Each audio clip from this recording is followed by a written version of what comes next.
శివకుమార్ గారు నమస్కారం. నమస్తే. తొమ్మిద తెలంగాణ రాష్ట్రంలో మొట్టమొదటిగా బీసీ నినాదం ఎత్తుకొని బీసీలకు 42% ఖచ్చితంగా ఇస్తామని రాజ్యాంగంలో పొందుపరుస్తామనే నేపథ్యంలోనే బీసీలకు పెద్దపీట వేస్తామనే ఊహాగానాలలో ఉన్నప్పటికీ ఇక వస్తుంది అని ఊహించినప్పటికీ అగవచ్చే అని పేదోడి బతుకు పేదోనిలాగానే అనుకున్న నేపథ్యంలోనే బీసీలకు మొండి చేయి చూపెడుతుంది కాంగ్రెస్ పార్టీ అని వివిధ పార్టీ సంఘాలు ఆరోపిస్తున్నాయి. ఇదే నేపథ్యంలో ఇటు హైకోర్టు కావచ్చు, అటు సుప్రీంకోర్టు రెండింటిని చేదినా కానీ రెండుకి చెడే రామని కథ అయిపోయింది అనేది మాత్రం ప్రజలు అనుభవిస్తున్నారు. ఈ నేపథ్యంలోనే ఇటు మావోయిస్టులు కావచ్చు, అటు ప్రజలు కావచ్చు, ఇటు బీసీ సంఘాలు కావచ్చు 18 తారీఖున రాష్ట్ర వ్యాప్తంగా బంద్ పిలిచిన ఆ బంద్కు బీఆర్ఎస్తో పాటు బీజేపీ కూడా మద్దతు తెలుపుతున్నాయి. ఎలా చూడొచ్చు అసలు ముందు పరిస్థితి ఏంటి, ముందుకు వెళ్ళడం ఏంటి, బీసీల నెక్స్ట్ స్టెప్ ఏంటి, తెలంగాణ రాష్ట్ర ప్రభుత్వం కాంగ్రెస్ పార్టీ ముందుకు స్టెప్ వేయబోతుంది, ఎలా వేయబోతుంది, స్థానిక ఎలక్షన్లు ఎలా జరపబోతుంది? ముందుగా స్వతంత్ర శ్రీ ప్రేక్షకులకు, మీకు ప్యానెల్ ఉన్న వారికి నమస్కారం. అయితే రాజమౌళి గారు ఇప్పటిదాకా అరవింద్ మాట్లాడేది కానీ, వెంకటరెడ్డి గారు మాట్లాడేది కానీ, ప్రొఫెసర్ గాలి అయితే Congress party first Kamareddy declaration చేసిందే కాంగ్రెస్ పార్టీ. అది ఎలక్షన్ కి ముందు మేనిఫెస్టోలో పెట్టడం జరిగింది. ఆ తర్వాతనే బీసీలంతా కూడా చైతన్యం కావాలనే ఉద్దేశంతోనే రాహుల్ గాంధీ గారు మొత్తానికి పార్లమెంట్లో, ఇప్పుడు మొన్న జరిగిన పార్లమెంట్ కాదు, దానికి ముందు 2 పార్లమెంట్లలో కూడా జిస్కి హిస్సేదారి ఉత్తి భాగీదారి అనే రకంగా ఆయన నినాదం తీసుకొని పోతే ఈరోజు బీజేపీ ప్రభుత్వం అటు నరేంద్ర మోదీ గారు కానీ లేదా అమిత్ షా గారు కానీ కనీసం రాహుల్ గాంధీ గారు లేవనెత్తిన ఆ మాటకు స్పందించకుండా, ఆయన లేవనెత్తినప్పుడు పార్లమెంట్లో ఉండకుండా కూడా సమాధానం ఇవ్వాల్సి వస్తుంది అనేది కూడా లేకుండా వాళ్ళు ఉండడం జరిగింది. కానీ ఈరోజు బీజేపీ ప్రభుత్వం మొత్తానికి ఏమంటుంది, 2027లా మేము కులగణన జనగణన చేస్తాము. ఎందుకు?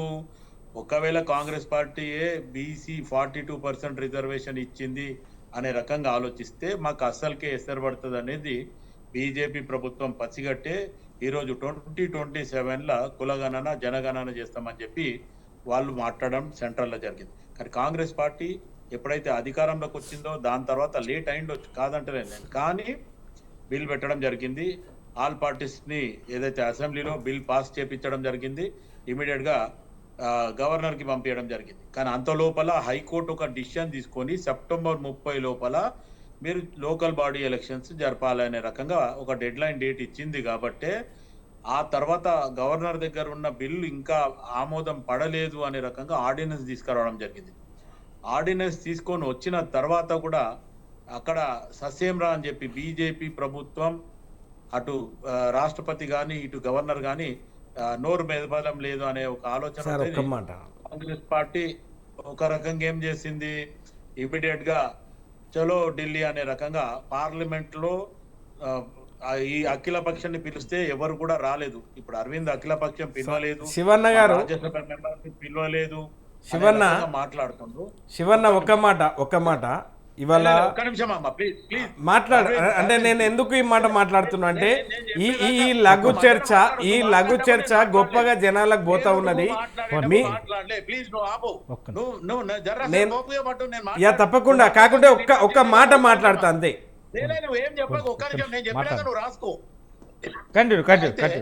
అక్మల్ గారు అక్కడ జరిగిన విషయంలో జంతర్ మంతర్ దగ్గర పోయినప్పుడు, లేదంటే పార్లమెంట్ స్తంభింపజేసి వాయిదా తీర్మానం పెట్టినప్పుడు కూడా అటు బీజేపీ ఎంపీలు కూడా రాలేదు తెలంగాణ వాళ్ళు, అటు ఈ రాజ్యసభ పోతే కూడా ఈ టీఆర్ఎస్ బీఆర్ఎస్ వాళ్ళు కూడా ఎవరు రాలేదు. ఎందుకంటే ఆల్రెడీ వాళ్ళకి ఇన్ఫర్మేషన్ ఉంది, కేటీఆర్కి ఇన్ఫర్మేషన్ ఉంది, ఇటు రామచంద్రరావు గారికి కానీ కిషన్ రెడ్డి గారికి కానీ ఇన్ఫర్మేషన్ ఉంది, మేము రాము అనే రకంగా మాట.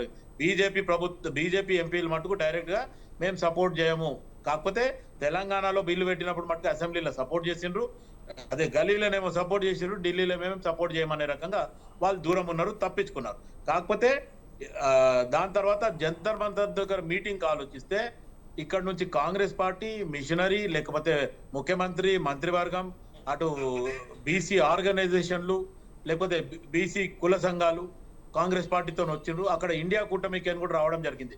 ఇంతకుముందు అరవింద్ ఒక మాట అన్నాడు, రాహుల్ గాంధీ రాలేదు, ఖర్గే గారు రాలేదని. రాహుల్ గాంధీ గారికి ఆ రోజు కేసు ఉందనేది బహుశా అరవింద్ కు తెలియదు. ఎందుకంటే ఆ రోజు ఒక కోర్టులో కేసు ఉంది, రాహుల్ గాంధీ గారు రావట్లేదని చెప్పింది.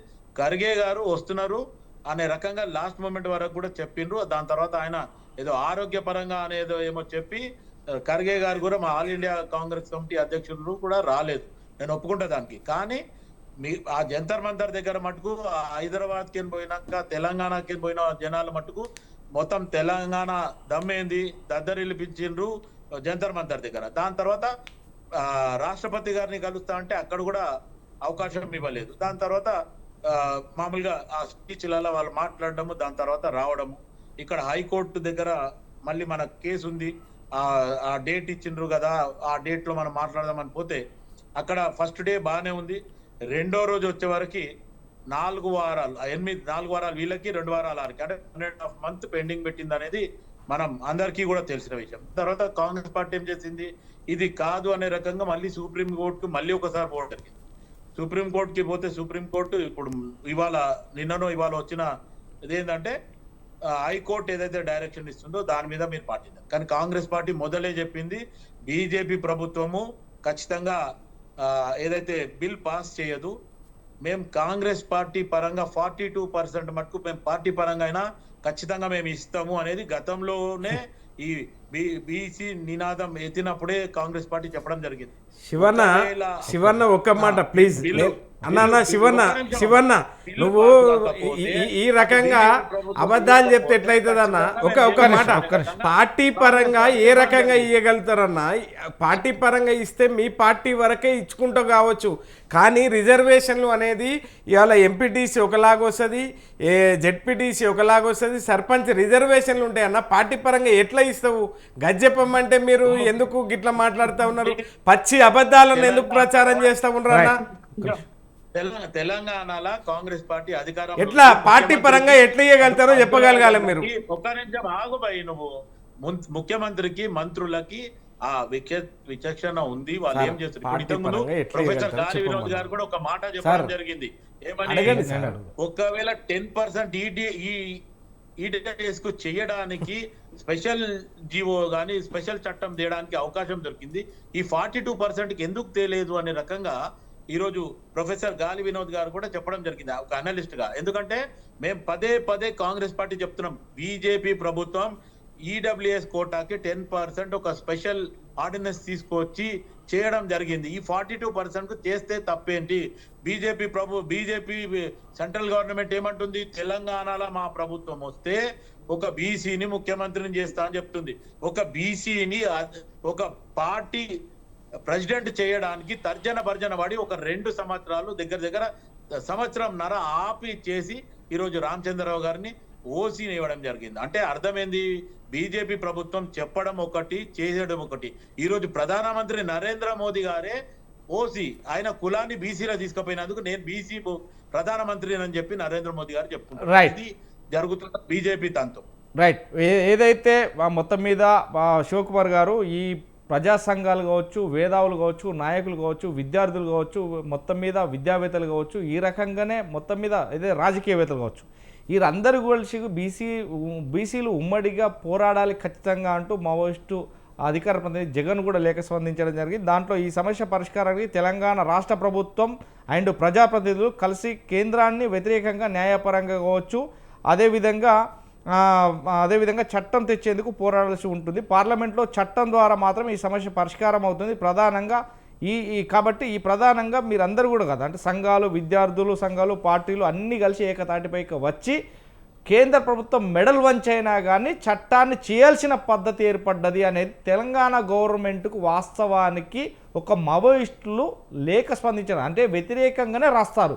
కానీ ఇప్పుడు బీసీ నినాదం ఎత్తుకున్న నేపథ్యంలో 42% అంటే వారు కూడా దీన్ని లేఖ స్పందించడంలో సానుకూలంగా స్పందించారు. అంటే బీసీలకు న్యాయం చేస్తారన్నారు కదా, మీరు ఖచ్చితంగా ఇది కేంద్రంతో సాధ్యమవుతుంది, కేంద్రాన్ని మెడల్ వంచి చేయండి, ప్రజా సంఘాలతో పాటు వివిధ సంఘాలు, వివిధ పార్టీ నాయకులు అందరినీ కలుపుకొని పోండి అంటుంది. అంటే మీరు ఎలా ఆలోచిస్తున్నారు, రేపు రాబోయే స్థానిక ఎలక్షన్లు ఎలా జరపాలనుకుంటారు? మీరు అందరినీ ఇప్పటికే అందరు కూడా అంటున్నారు, ఎందుకంటే వీళ్ళు ఎవరిని తీసుకుపోలేదు కేంద్ర ప్రభుత్వం దగ్గరికి కానీ ప్రధానమంత్రి మోడీ దగ్గరికి కానీ అంటారు. అంటే ఎలా చేస్తారు?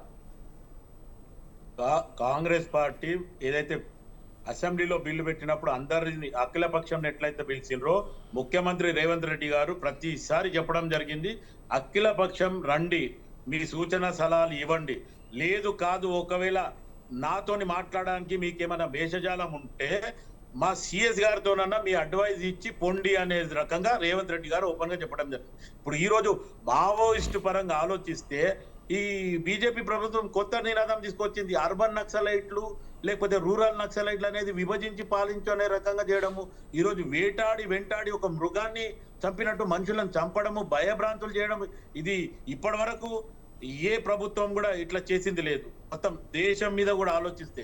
కానీ ఈరోజు బీజేపీ ప్రభుత్వం నక్సలిజం ఉంటే వీళ్ళు చేసే ఆగడాలకు కానీ వీళ్ళు చేసే తప్పుడు నిర్ణయాలకు కానీ వీళ్ళు అడ్డంకుంటారు, రేపు వీళ్ళని అణిచివేస్తేనే మనం అన్ని అనుకున్నట్టు చేస్తాము అనే రకంగానే ఈరోజు బీజేపీ ప్రభుత్వం కానీ నరేంద్ర మోదీ గారు కానీ అమిత్ షా గారు కానీ ఈ నిర్ణయం తీసుకొనే ఖచ్చితంగా ఇది చేస్తుండ్రు. ఖచ్చితంగా గతంలో ఏదైతే నక్సల్ బరి నుండి స్టార్ట్ అయినప్పటి నుంచి మొన్నటి వరకు కూడా వాళ్ళు మేధావులు, ఒక పిహెచ్డీలు చేసిన వాళ్ళు, డాక్టర్ చేసిన వాళ్ళు, లేకపోతే ఇంజనీర్లు ప్రజా వ్యతిరేక విధానాలకు దూరం అయ్యే వాళ్ళు పోయి అక్కడ ఉండి, లేదంటే ప్రజాస్వామ్యంలో ఈ మార్పులు చేయాలా, లేకపోతే రాజకీయ నాయకులకు ఒక భయం అనేది ఉండాలా అనే రకంగానే అప్పట్లో చేయడం జరిగింది. కానీ ఈరోజు పరిస్థితి ఏంటంటే నక్సలైట్లు కానీ మావోయిస్టులు కానీ ఖచ్చితంగా ఉండొద్దు అనేది బీజేపీ ప్రభుత్వంలో ఒక నినాదం లాగా అయిపోయింది.